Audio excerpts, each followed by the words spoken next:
E a gente segue falando sobre a decisão do TSE, que tornou Bolsonaro inelegível. Volto para Brasília para falar com a Yasmin, porque, Yasmin, agora sim eu quero saber como os aliados, opositores de Jair Bolsonaro reagiram a essa decisão do TSE. Reação imediata, né, Lívia? Como eu estou ouvindo, acompanhando aqui a programação do jornal, você falou, era um julgamento com resultado. Yasmin Costa já volta com mais informações para a gente a respeito dessas reações que nós podemos acompanhar ao longo do dia. Nelson Kobayashi, aliados de Jair Bolsonaro batendo na tecla do candidato e do ex-presidente injustiçado e aliados do presidente Lula festejando o resultado desse julgamento no TSE. O que você, que pôde acompanhar todas essas reações ao longo do dia, tira de conclusão? Alguém acertou ou são discursos extremos? É igual a torcida de futebol nesse caso, né, Lívia? Ninguém está muito ligando para o mérito, para a assertividade das decisões. É uma questão de torcida mesmo. Os aliados torcem para, aliados de Bolsonaro, torcem para que ele fosse livre dessa condenação, e os aliados do presidente Lula torcem para que ele seja inelegível, como de fato aconteceu.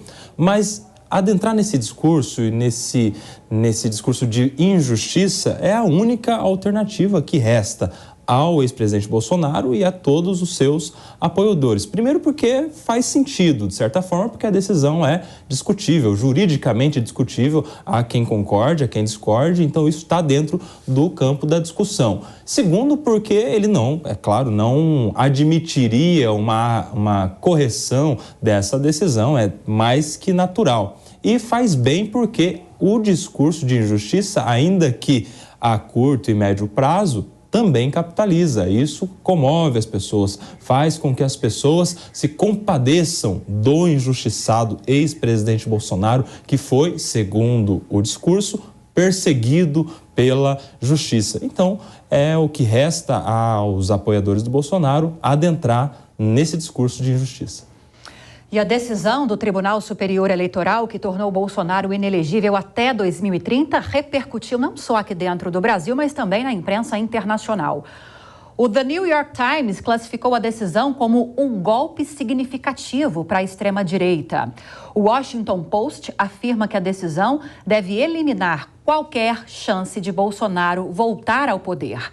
A rede britânica BBC destacou a fala de Bolsonaro de que continuaria trabalhando para promover a política na direita do Brasil.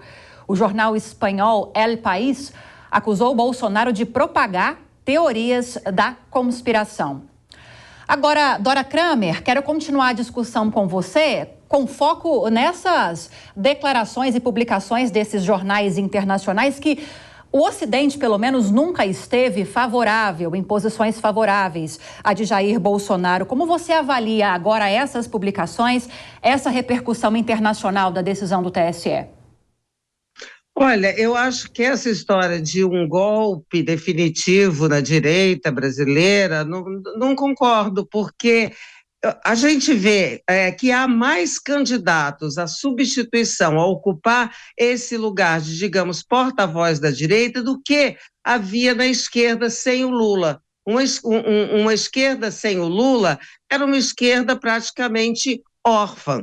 Houve ali aquela tentativa de se faz, o Fernando Haddad pode vir a ser no futuro, mas no campo da direita não. A gente vê pela própria movimentação dos nomes que surgem, devem surgir até outros, né, gente? Porque eu concordo, quando o Kobayashi diz assim, olha, quem se aventurar agora a sentar na janelinha e dizer que é candidato ou candidata, vai levar ovo, laranja, tomate, batata, tudo pelo meio do rostinho. Então, não é hora de ninguém se apresentar. Mas tem muito mais nomes. Então, eu não concordo. Tem sempre essa avaliação de internacional sobre a política brasileira. Não sei se é uma política muito peculiar, mas, em geral, essas análises sobre as questões políticas brasileiras, quando tem questões assim não tão tapadas, não tão simplistas, né, nunca é uma análise muito acertada. O pessoal não entende muito do Brasil. Não que sejam amadores, né? Porque, já dizia Tom Jobim, Brasil não é para amador, mas é porque tem certas peculiaridades que eu acho que o povo lá na gringa não entende direitinho, não. Ao longo dessa edição, a gente vai voltar a falar sobre essa decisão do TSE que tornou Bolsonaro inelegível pelos próximos 8 anos. Inclusive, teremos um bate-papo com o deputado federal Marco Feliciano. Daqui a pouquinho.